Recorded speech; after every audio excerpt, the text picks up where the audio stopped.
الحمدللہ رب العالمین والصلاة والسلام علی سیدنا محمد۔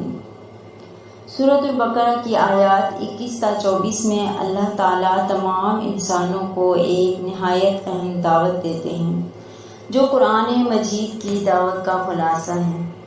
عبادت کا مقصد سب سے پہلا اللہ تعالیٰ نے فرمایا، اے لوگو اپنے اس رب کی عبادت کرو جس نے تمہیں اور تم سے پہلے لوگوں کو پیدا کیا ہے تاکہ تم متقی بن جاؤ۔ اس آیت میں معلوم ہوتا ہے کہ عبادت کا اصل مقصد صرف ظاہری اعمال نہیں بلکہ تقویٰ پیدا کرنا ہے، یعنی انسان کی زندگی اللہ کے خوف، محبت اور اطاعت سے بھر جائے۔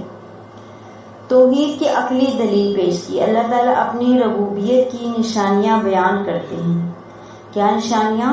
زمین کو تمہارے لیے فرش بنایا، آسمان کو چھت بنایا، آسمان سے بارش نازل کی اور اس سے مختلف پھل پیدا کیے جو انسان کی روزی ہیں۔ جب یہ تمام نعمتیں صرف اللہ تعالیٰ عطا کرتا ہے تو عبادت کا حق بھی صرف اسی کا ہے۔ اسی لیے فرمایا، پس اللہ کے ساتھ کسی کو شریک نہ ٹھہراؤ۔ قرآن کا معجزہ۔ اگر کسی کو قرآن کے اللہ کی طرف سے ہونے میں شک ہو تو اللہ تعالیٰ نے کھلا چیلنج دیا ہے کہ اس جیسی ایک صورت بنا لو اور اپنے تمام مددگاروں کو بھی بلا لو اگر تم اپنے دعوے میں سچے ہو۔ یہ چیلنج آج تک پوری انسانیت اور جنات کے لیے قائم ہے مگر کوئی اس کا جواب پیش نہیں کر سکا۔ یہی قرآن کے الہی معجزہ ہونے کی روشن دلیل ہے۔ انکار کا انجام۔ جب انسان اس چیلنج کا جواب نہیں دے سکتا تو اس پر لازم ہے کہ قرآن کو اللہ کا کلام مان لے۔ اگر پھر بھی انکار کرے تو اللہ تعالیٰ نے ایسی آگ سے ڈرایا ہے جس کا ایندھن انسان اور پتھر ہوں گے اور جو کافروں کے لیے تیار کی گئی ہیں۔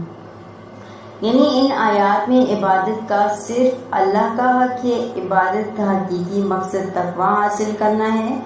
اللہ کی نعمتیں اس کی وحدانیت کی واضح دلیل ہیں۔ قرآن قیامت تک زندہ معجزہ ہے جس کی مثل کسی کے بس میں نہیں۔ حق واضح ہو جانے کے بعد انکار انسان کو سخت عذاب کا مستحق بنا دیتا ہے۔ ان آیات میں 3 بنیادی عقائد نہایت جامع انداز میں بیان ہوئے ہیں: توحید، رسالت یعنی قرآن کی حقانیت اور آخرت۔ جو شخص ان تینوں کو دل سے قبول کر لیتا ہے اس کی دنیا بھی سنورتی ہے اور آخرت بھی کامیاب ہو جاتی ہے۔ کل ہم نے 21 تا 24 آیات کی تفصیلی تفسیر پڑھی تھی۔ اگر آپ نے کسی وجہ سے وہ تفسیر نہیں سنی یا سنی بھی ہے تو اس کا خلاصہ ذہن میں رکھنے کے لیے آج دوبارہ سے پیش کیا جا رہا ہے۔